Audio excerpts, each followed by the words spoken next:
An hour before my 4 a.m. flight, I was informed of some very devastating news. This was the beginning of my grief.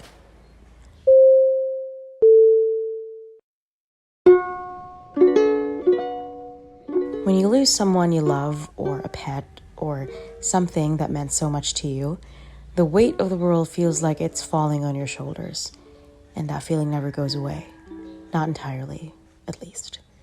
Except maybe with time, but time is vague sometimes. Sometimes it's a week, sometimes it's years, sometimes never.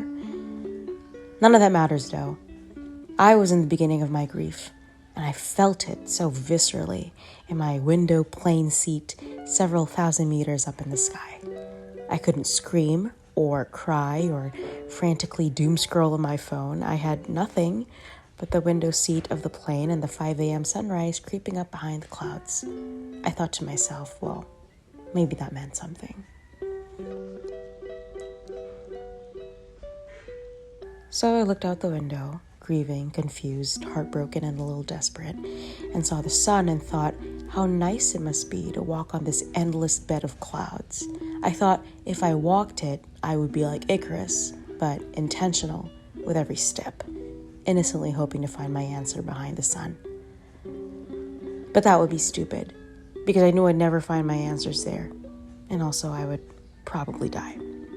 So I started thinking about why we grieve in the first place, and I figured it's probably because our hearts and bodies house love for something, for someone, for a significant amount of time, and when we lose those recipients of love, we wouldn't know where else to put that love now.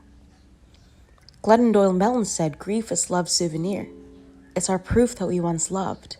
Grief is a receipt we wave in the air that says to the world, look, love was once mine."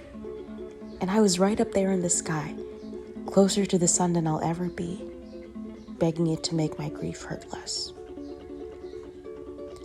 By now, the clouds were all blurred and covered my whole window. I thought to myself, maybe that was symbolic too. Of course, I thought, obviously, that meant that there would be times where the journey surrounding grief would be blurry and other times it would be clear. It would go on until we figure out a way to deal with grief every day. It symbolized that all things do indeed pass, like that George Harrison song. Then I thought about all the times that I grieved before, how I thought I was going to die from all that pain and suffering in my body, how sometimes I would try to traverse with healthy coping mechanisms, but I often forget to and make reckless choices anyway. How grief comes in as many shapes and sizes and how it never allows us to be prepared every time. How we come out as different people each time anyway, and how we realize at some point in our grieving that this is just the different ways we revel in love, before and after loss. Eventually, I reached the end of my flight and I could do whatever I wanted in my grief.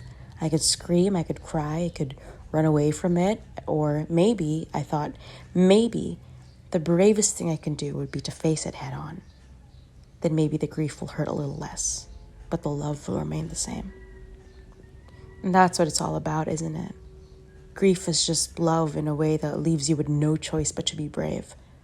Because there are no answers to our questions, and the journey surrounding it is not always clear. But we come to realize at some point in our grief, without any need for reason or meaning, we loved, and we will continue to.